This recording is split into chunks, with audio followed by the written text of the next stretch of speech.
Hello, in this video I'm going to show you how to submit reserves through the IMS website. Now, reserves are required for every assignment. So it doesn't matter if it's a large loss, if it's a claim below deductible, or if it's a withdrawal. We still need reserves submitted on every assignment that you receive. So where last we left off, you had made contact with the insured, you had scheduled your appointment, and the status of your claim was currently in appointment. So I'm going to go through two reserve options for you. So you're going to access your claim by clicking on the number next to the appointment. So this is the claim that we're running through. Now, you need to scroll down to reserves and click reserves.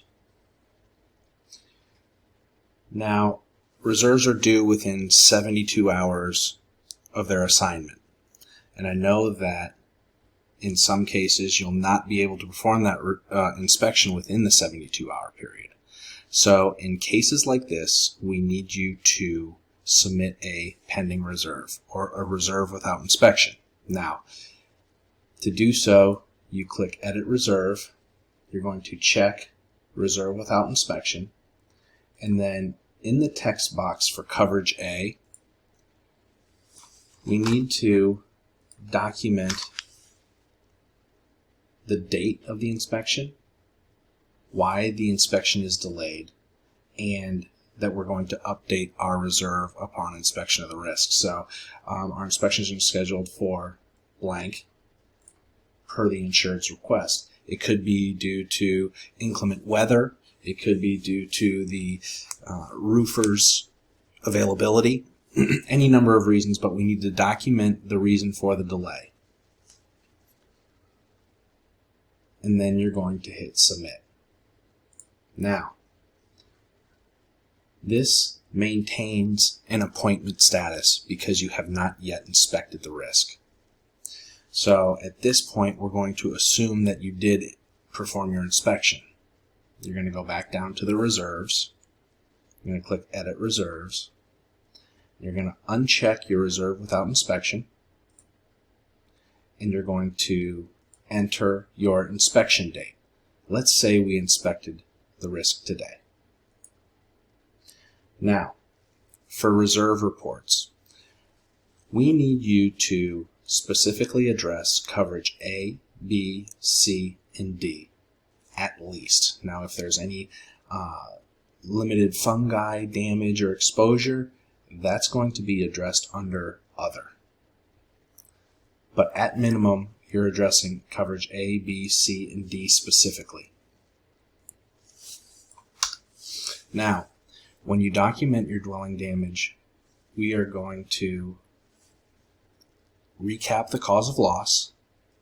And let me, to save some time, I created a narrative for this reserve.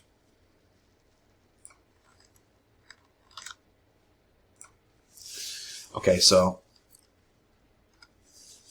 this is an example of a wind claim. Now, we need to restate the cause of loss. We need to document the damage observed to the roof, missing and creased shingles. We're not going to say wind damage, we're going to say missing or creased, or impact damage rather than hail.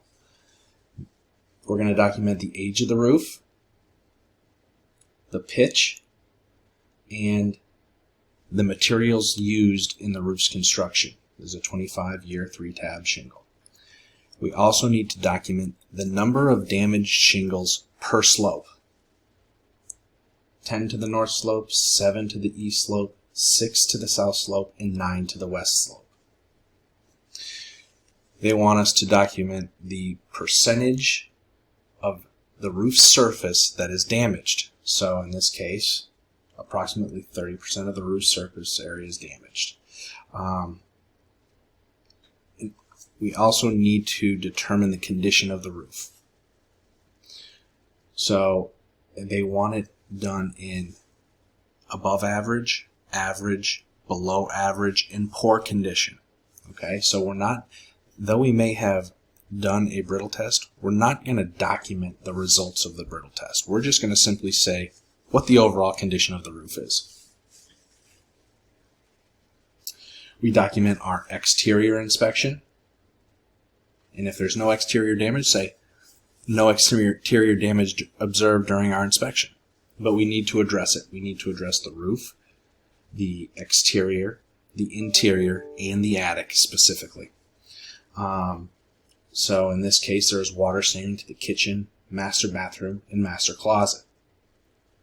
No physical damage to the attic, no additional damage observed to the risk. Okay, so your reserve amount, I'm going to say $20,000. Now, this is an estimate. This is a guess. Okay, you submit your reserve right after your inspection. So you're not going to prepare an estimate on it to gauge what your reserve should be. You're going to give it an educated guess, and you're going to also pad that guess. So you're going to give yourself the benefit of the doubt. I would rather you over-reserve a little bit than under-reserve. So give yourself a little bit of a buffer. Now, this reserve amount is going to include all possible exposure. So that's water extraction, the damages you observe to the house, tree removal, tarping. That's all going to be included under coverage A reserves. Now, moving on to B, other structures. Again, I've created a little template to save some time. We're going to document we observed damage to the stained privacy fence. The right run was damaged. No additional damage to any other structures. Say $5,000. We want to make sure that these amounts never exceed the policy limit. Okay? Now, if there is no damage to, say, coverage C contents, we still need to address it, and we can't just put the words none or no damage. And I'll tell you why in a minute. So in this case, no content damage was observed or reported during our inspection of the risk. Now, what's important about this statement is that I cite the coverage specifically. Okay, so I'm specifically saying content. Same holds true with coverage D, additional living expense. ALE is not applicable to this claim. We specifically cite ALE. And if there was no damage in other structures, we would still say no damage observed to any other structures. And I'll show you why here in a second. So, number of photos. Say there's 56 photos in our photo report. Now, photos are required for reserves over a certain threshold. So someone will be letting you know the guideline on that. Each storm is different, so it could be $25,000. Anything over $25,000 requires photos, or anything over $50,000 requires photos. So it just depends. In this case, I've created photos for this report, for this reserve report, and all you do, they're saved here on my desktop, and all you do is simply drag and drop them in. Okay? So that's going to attach your inspection photos with that reserve report when it's submitted.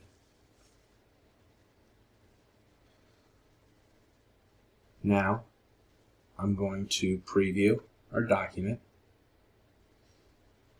and the IMS claims management system is automatically going to create a reserve report based on what you input on the website. Here's the 56 photos,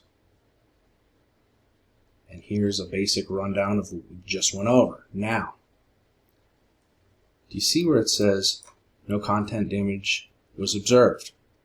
If you were to just put none or does not apply, no one's going to know what you're talking about because there is no coverage header. Okay? So we need to specify in the sentence what coverage we're talking about. reserve amounts, and you're done. So let's go back and we're going to hit submit. So when we submit that reserve, it's going to change our status from appointment to inspected. Okay? And that concludes a rundown of submission of reserves. If you have any questions, please reach out to your manager. Thank you.